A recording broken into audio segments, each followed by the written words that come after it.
Yes, here we are at the new topic, that is the types of DC circuits. Okay, actually, you people knew this topic a little bit. I will say not little bit, basically, the basic concepts are known and they are discussed, but the extensive level is to be discussed here.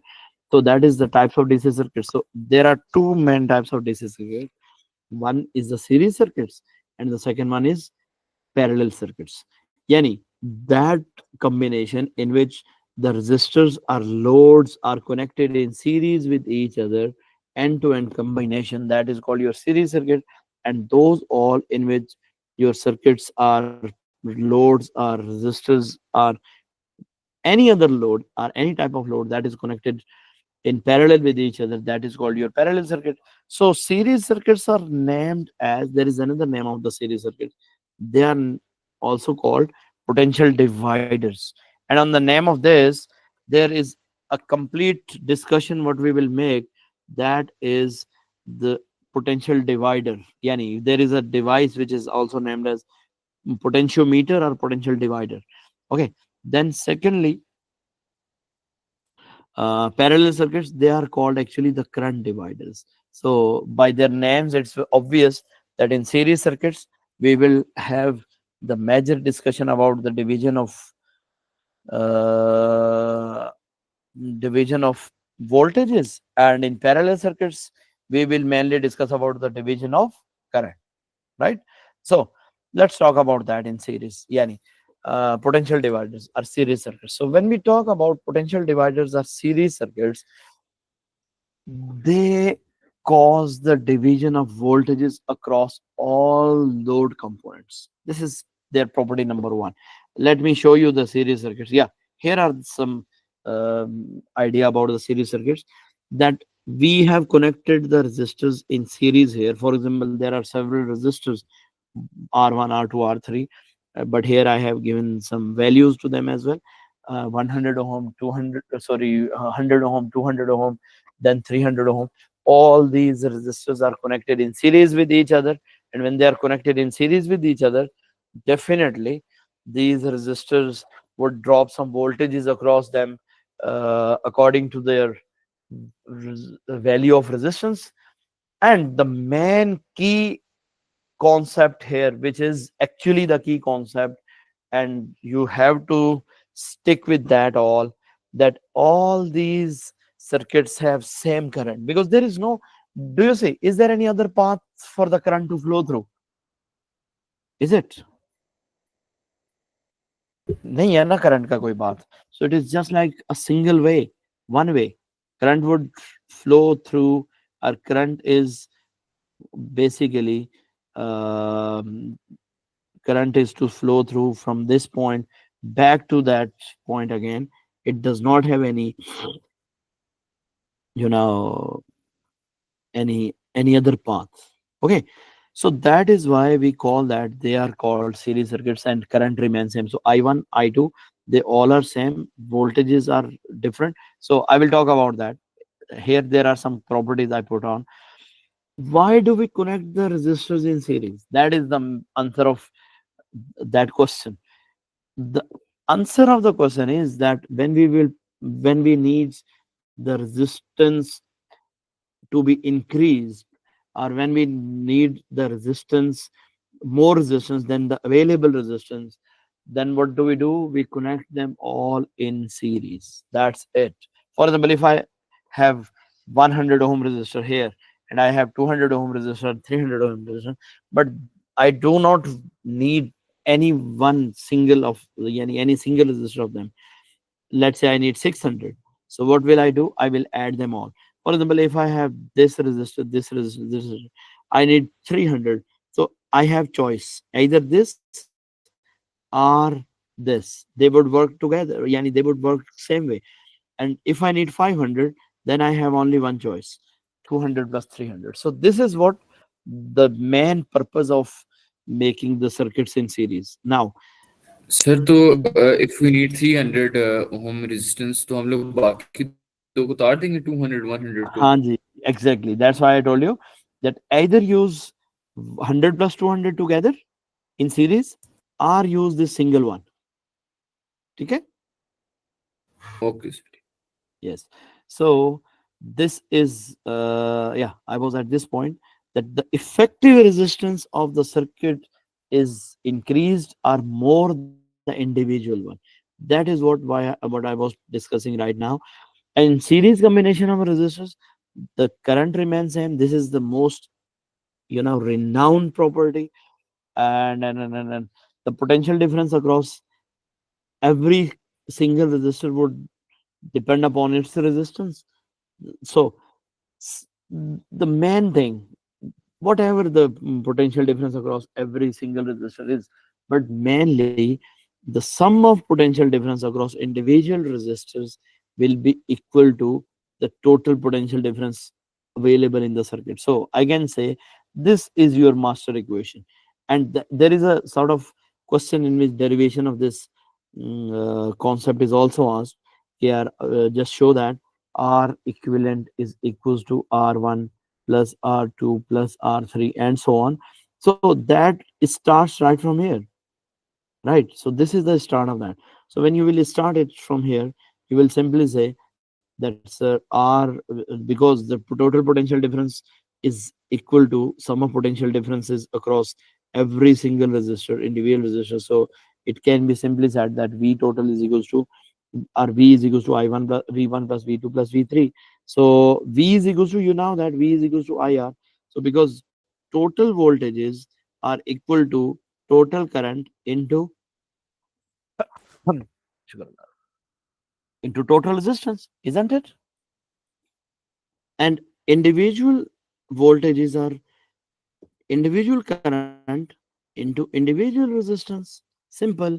So I just made this equation in this way, that I total into R total is equals to I1 R1 plus I2 R2 plus I3 R3. I believe that current is same, but rather writing directly, you can just make one more step, but it would make very clear concept of examiner that okay, the student knows about this. You can just simply write that I is equals in all, so we can simply put it I, right? That is why either you put it I total, yani actually this current is equal to the total current in the circuit. So I just put this as I total into R total is equals to I total R1 plus I total into R2 plus I total into R3. I total could be taken out separate and cancelled out, and that gives you the equation that R1 plus R2 plus R3. That's it.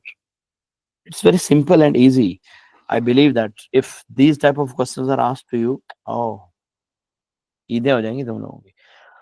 Now, yeah, I have written that its derivation is included. Now the problem is further calculations from this concept. For further calculations, you can be asked to calculate individual voltages. You can be asked to calculate the ratio of voltages. You can be asked to calculate the total voltages, etc., etc. I will give you some detailed exampled concepts, inshallah. Just going through this volt yani parallel circuits and series circuits, then I will be back. Dekho, here is, because we know that total voltage are equals to total current into total resistance, but I told you earlier that V1 is equals to total current into R1, V2 is equals to total current into R2, and V3 is total current into R3. So that's very simple. If you want to find out the individual voltages, let's say individual voltages, so I have just a clue for you. Take a ratio of that individual voltage with the total voltage. Just cut the current, because that is the same. So that same quantity would be gone. So your value is this one. V1 divided by V total is equals to R1 divided by R total. But simply, this is not that much effective. Mm, from this, I have two main roots. For example, if I want to calculate V1, V1 will be equals to what? R1 divided by R total into V total. This is very effective formula, very effective formula to calculate the individual voltages without current. This all is calculations of voltages without current. Remember this thing. Okay. So in the same way, V2 will be equals to what? R2 divided by R total into V total, means simply saying that whichever the resistor you want to calculate the voltage across, you will use its resistance and total resistance in that branch or in that path into total voltages available. For example, I will give you the example right here. Just give me a second. Here is another uh, point for you, that as I know that current remains same. So when current remains same, so what would be the ratio of voltages? Isn't it the same as the ratio of resistance? Will it be na?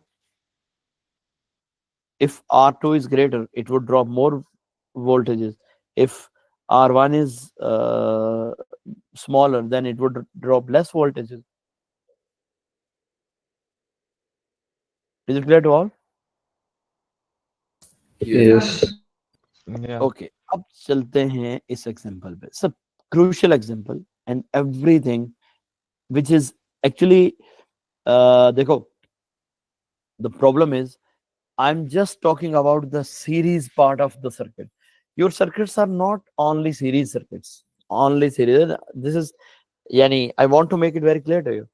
Your circuits will be series as well as parallel. Yani, they were the complex circuits. So I would talk about those circuits in detail, but definitely some of the parts are series. So I have to give you a detailed discussion, a detailed concept about the series part of the circuit, then parallel, and then combine.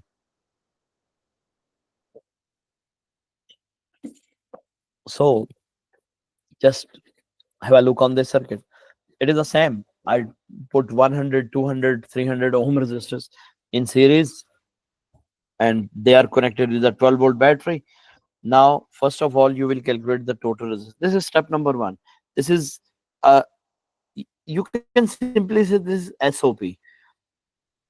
Although it is not asked everywhere or every time that calculate the total resistance, it is asked or not.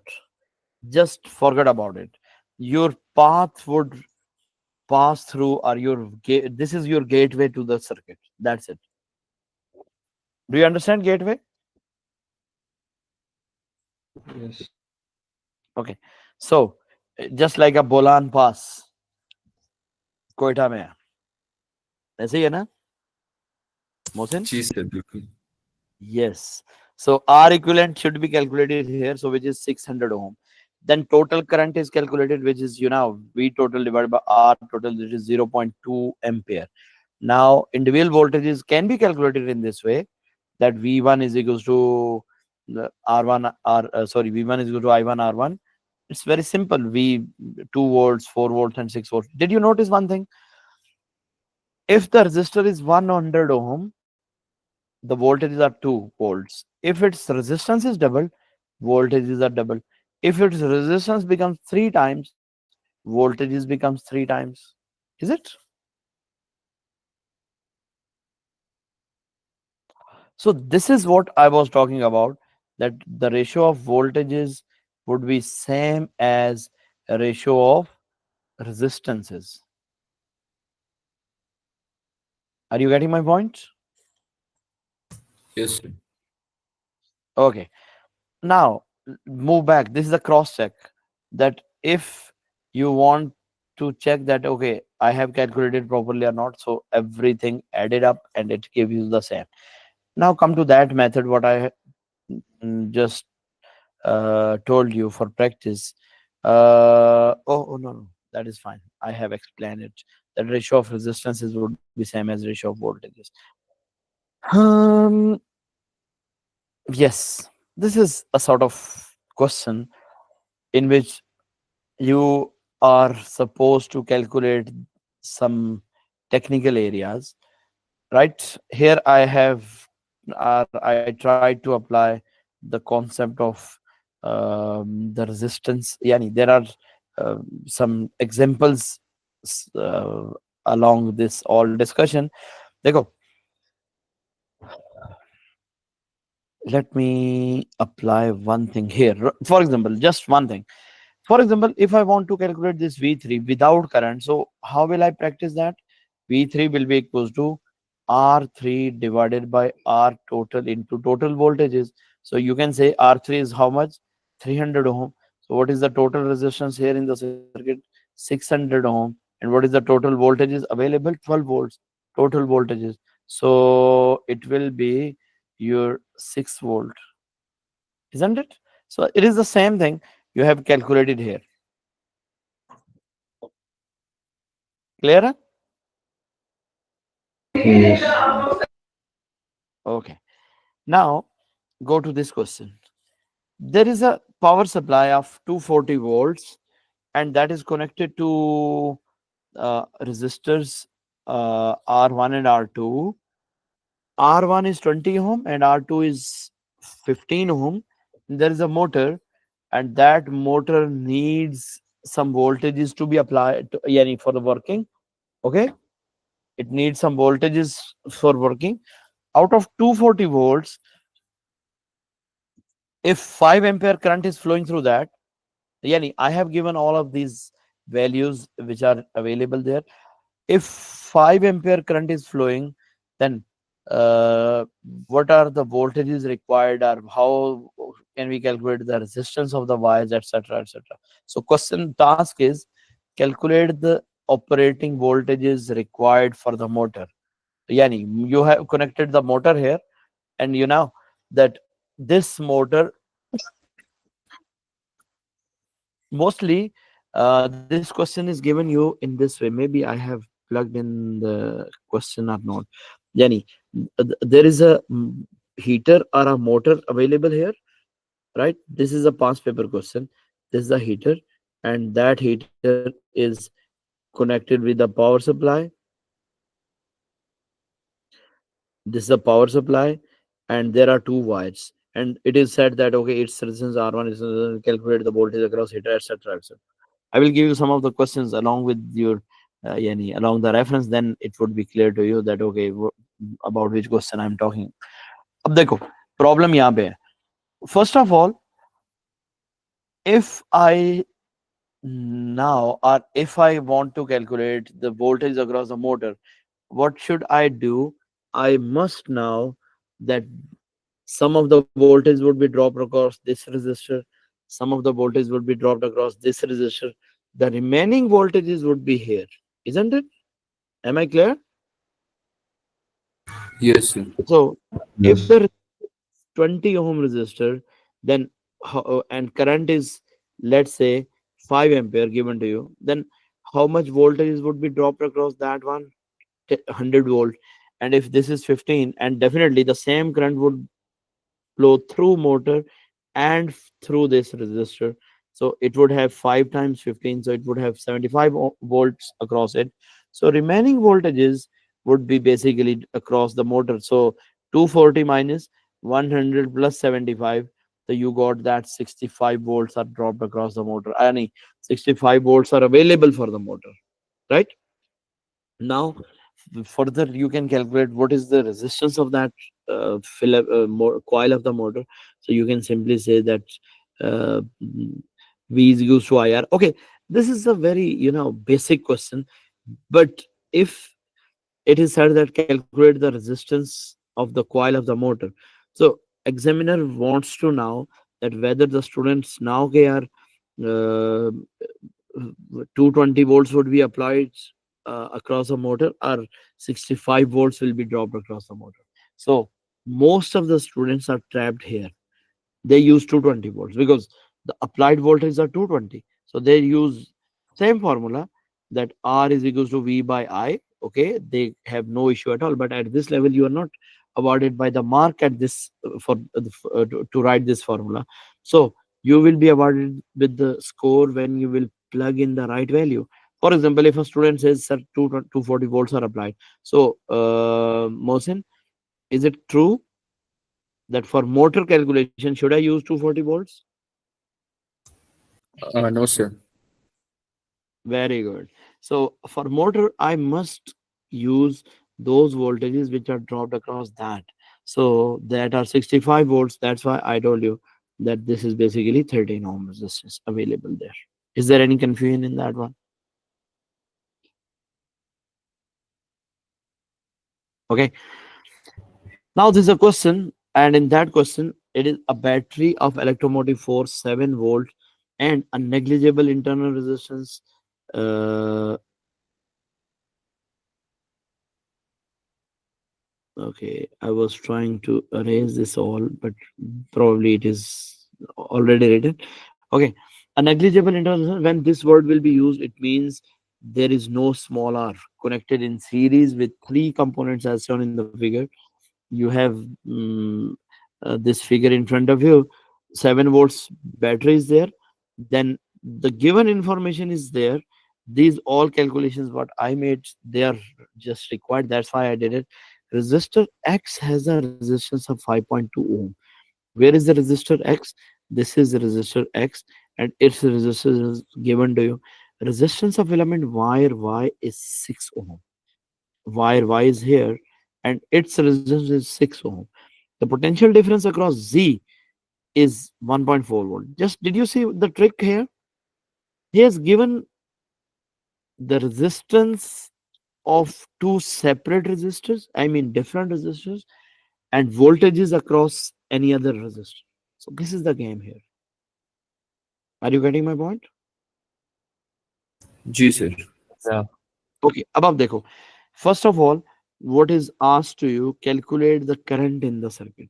So how to calculate the current? Because its resistance is not given to me, is it? So I cannot apply that formula that V is equals to IR directly. Yeah, I total is equals to V total divided by R total. So what will I do then? I will play a game here. That is, out of 7 volts, 1.4 volts are dropped here. Is it? है ना? So what is the Yeah. potential difference for remaining these two circuits? Yani these two components? V for X plus Y, that will be equals to 7 minus 1.4. Na? Is it? Are you getting my point? Total voltages are 7 volt. So you can write that it is your V1, you can write it is your V2, and you can write it is V3. So you can say V1 plus V2 plus V3. So I need voltages across this. Yani these are the total voltages. So V1 plus V2 किसके बराबर हो जाएगा? It would be total voltages minus V3 ना. So total voltages are 7, 7 minus 1.4. So what would be the answer? 5.6 volts. Yes. Yes, it means the voltage is between X and Y is 5.6 volts. And what is the total resistance of these two components combinedly? That is 5.2 plus 6. So 5.2 plus 6 is actually 11.2 ohm. So you got the resistance in that path, that is your 11.2 ohm, and you got the voltages. So now current is quite easy to calculate. V in both of these components is what? Voltages across both divided by resistance of both, so you will get 0.5 ampere, isn't it? So that is the total current because all the components are in series, that's why. Is there any confusion in this one? No sir. Okay, that's good. Move ahead. Determine the resistance of Z. There is only one mark. Why is that one mark? I told you, you will not be awarded for any mark by using V is equals to IR. That is an old game. तो आप लोगों को मसला होगा कहाँ पे for the selection of values, because when you will use V1 correctly, because voltages are given across Z na, yani V across Z, because we have to calculate across Z, so Vz is equals to Iz into Rz. So what is Iz? 0.5, because that is in the 0.5. series. Yes, perfect. Vz is 1.4, so R is 1.4 divided by 0.5, so you got 2.8 ohm. That's it. Is it clear to all? Ji sir. Okay, the last part, which is awarding you 3 marks, that is calculate the percentage efficiency with which battery supplies power to the lamp. So as we know that power is I square R for resistors or loads, and power is equals to V into I for the batteries are all voltage sources. So that is I square R is across the lamp and VI is across the battery. So you will just find the power across the lamp in this way, that I square current is same. The resistance of Y is given to you, 6 ohm. So you have calculated that it is 1.5 watt is the power dropped or power delivered to the lamp. And then you will go to the next part. Power of the battery is V into I, because battery has the voltage of 7 volts, and it is going to deliver you the current of 0.5 ampere. So 3.5 watt power generation is from battery. Okay, now efficiency is output power divided by input power times 100. So 1.5 divided by 3.5 times 100. So it is 43%. Is this clear? Yes. Yes, sir. So these type of questions will be asked to you if you would not have the concept of series circuits properly, you will be trapped. Is there any question till this point? No. Okay. And is that everything clear to you? Yes, sir. Okay, good.